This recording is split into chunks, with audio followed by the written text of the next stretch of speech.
Hi, everyone. Welcome to Michelle on the Money. This is all about your money from consumer to business news in the bi-state.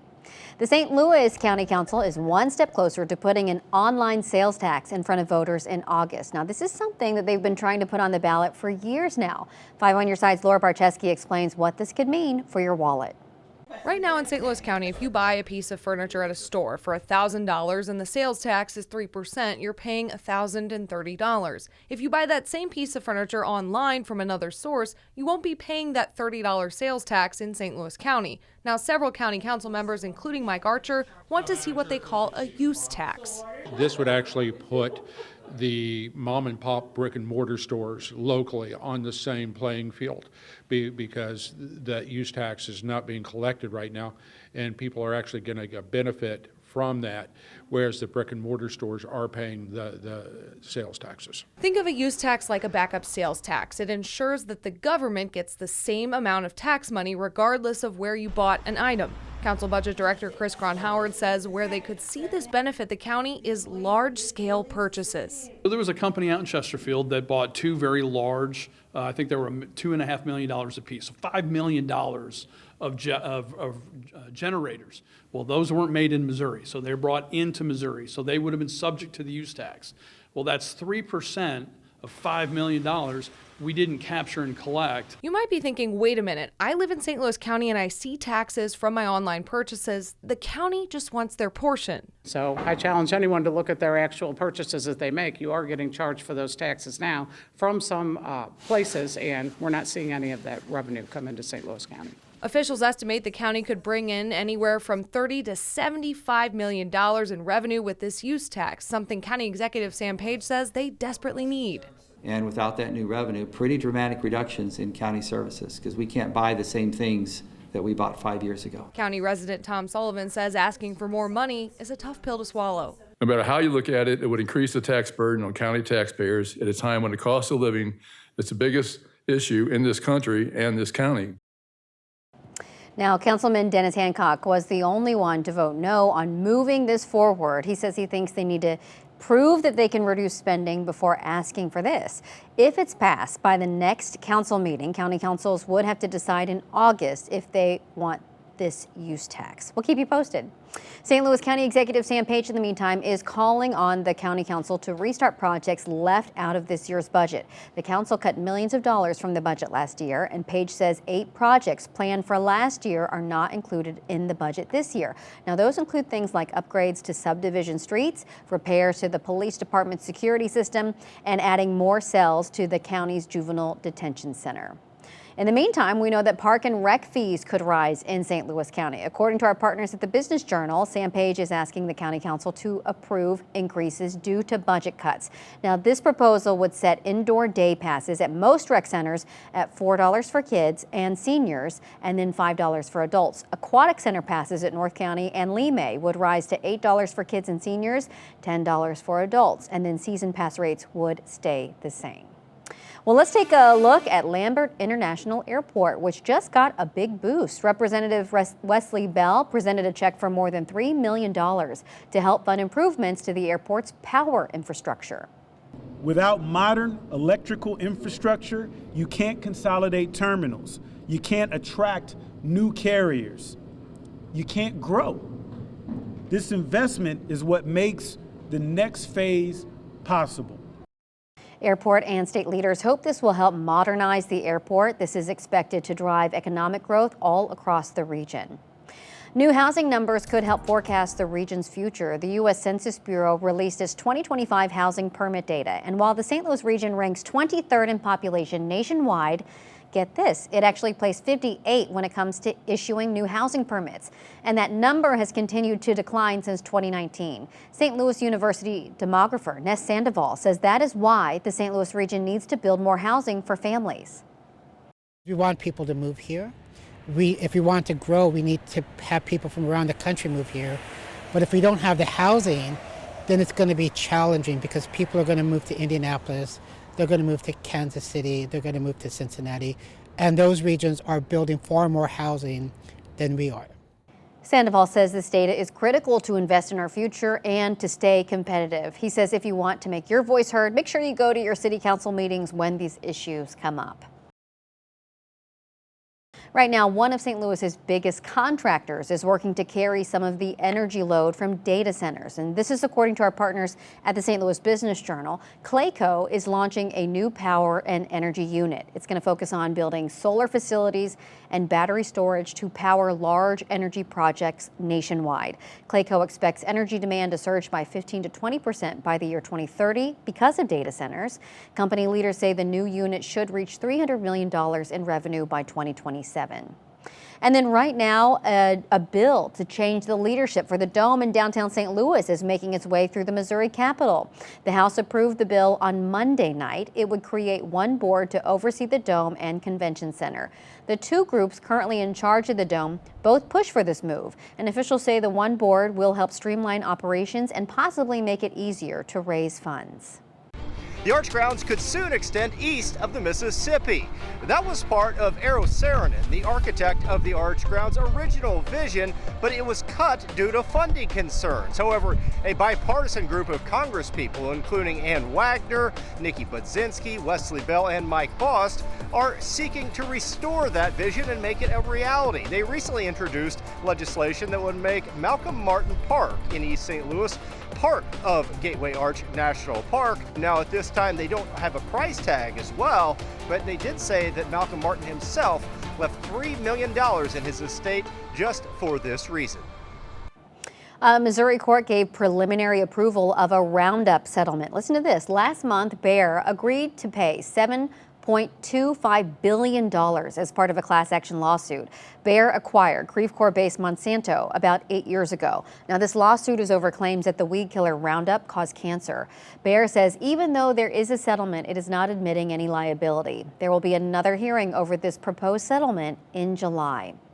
The Missouri State Auditor is launching a full performance audit to determine whether the region's largest public arts funder misused taxpayer dollars. The Regional Arts Commission of St. Louis is under review for concerns about excessive staffing costs and potentially unconstitutional bonuses. The Missouri Constitution does not allow bonuses for publicly funded workers. Auditor Scott Fitzpatrick says these are taxpayer funds that have a very specific purpose, and it is imperative we determine if they are being used to promote the arts as required by law. RAC says it undergoes annual independent audits and maintains strong financial oversight, adding it welcomes the state review and is committed to transparency. Well, a major recall could affect your ride. Listen to this. Ford says its Explorer and Escape models, as well as the Lincoln Aviator and Corsair models, have faulty windshield wiper motors, which can suddenly fail and cut your visibility behind the wheel. This recall affects models from 2020 to 2022, and you can bring it to a dealership for a free repair. All right, cybersecurity experts have a warning for March Madness fans. Scammers are targeting sporting events like March Madness to try and steal your money. Brian White with our sister station in San Diego has tips on what to watch out for. Yeah, with March Madness about a week away, basketball fans are hunting for tickets and betting options, but experts warn scammers are already in the game using fake websites to scam people. Cybersecurity experts say big sporting events create the perfect opportunity for online scams.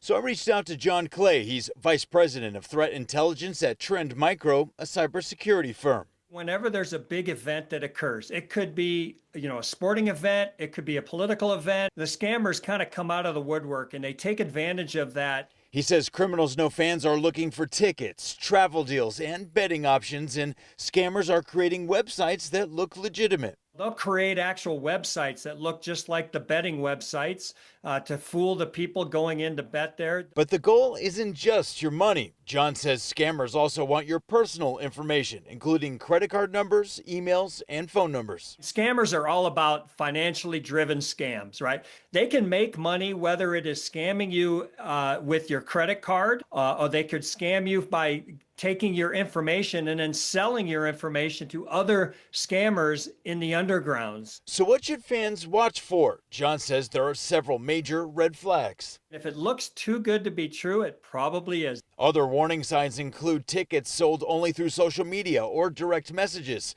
requests to pay with gift cards, crypto, or peer-to-peer apps, or deals that seem far cheaper than normal prices and come with a sense of urgency. Do your betting, do your hotel, do your, your ticketing through the legitimate sources. So when looking for deals, make sure they're coming from a trusted source, because John says the best deals online are often coming from scammers. Whether it's a scam involving a big event coming up like the March Madness or like the World Cup, scammers will always take advantage and try to get people out there. And unfortunately, they're very successful at it. Week 2 of couponing, let me show you how I got $97 worth of items for just $29. Okay, so I'm trying to relearn couponing so I can try to save you money. And also, I just think it's kind of fun. I'm gonna start at CVS because CVS nationally has some great deals for couponers. So this week at CVS, you get $10 off if you spend $30 in beauty products. Now we're gonna stack that with a couple of deals that already have coupons and also that give you store credit back in extra care bucks. So we're gonna buy $20 worth of Tresemme products because we're gonna get $10 back in extra bucks. On top of that, we're gonna use a $4 off digital coupon. Next, if you get 2 Kiss products, eyelashes or nails, you get $8 back in extra care bucks. So I'm gonna get the 2 cheapest Kiss products that I will actually use, which is this. It's a little more than $5 each. Touch the continue button if finished. I spent $20 and I also got $18 back in rewards. Okay, so for our second transaction, we're gonna get this because this is $5.99. There's also a digital coupon, so we're gonna automatically save money.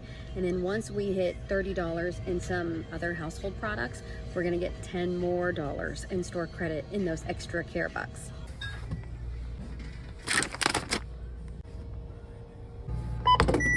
Our total is $5.45. I messed up that second transaction, but I still saved a lot of money. So basically, I needed to buy $30 worth of products to get $10 off. And what I ended up doing, bought one thing that didn't count towards that $30. So that kind of stunk. But I ended up buying 2 other things using coupons, and then I actually had a $5 off coupon. So I'm still good. It was just kind of a long way. This is all part of the learning process. Okay, for our third transaction, we're gonna get these paper towels. It's the 6 for $12 pack. It is on sale for $15.99. We have a $3 coupon, which is a pretty high value coupon, which is gonna make it $12.99. And then we're gonna use our $10 in extra care bucks. I just did the math on this and I spent $29.43 at CVS. The same items would have cost me almost $88 at Walmart and $124 at Amazon. Let me know if you want me to continue to try to coupon and if you think these deals help you. A North St. Louis neighborhood is seeing a bright new light at the corner of Natural Bridge and Newstead. After years of setbacks and a direct hit from last year's tornado, a multi-million-dollar investment is finally opening to a community hungry for fresh food and resources. The Gas Mart is breathing new life into a stretch of road that has been a food desert since the storm hit.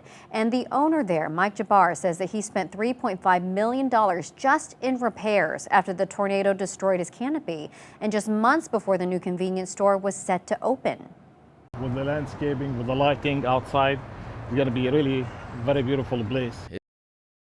The store is helping fill a critical gap. The nearby Save-A-Lot was also destroyed in the tornado. It is not reopened.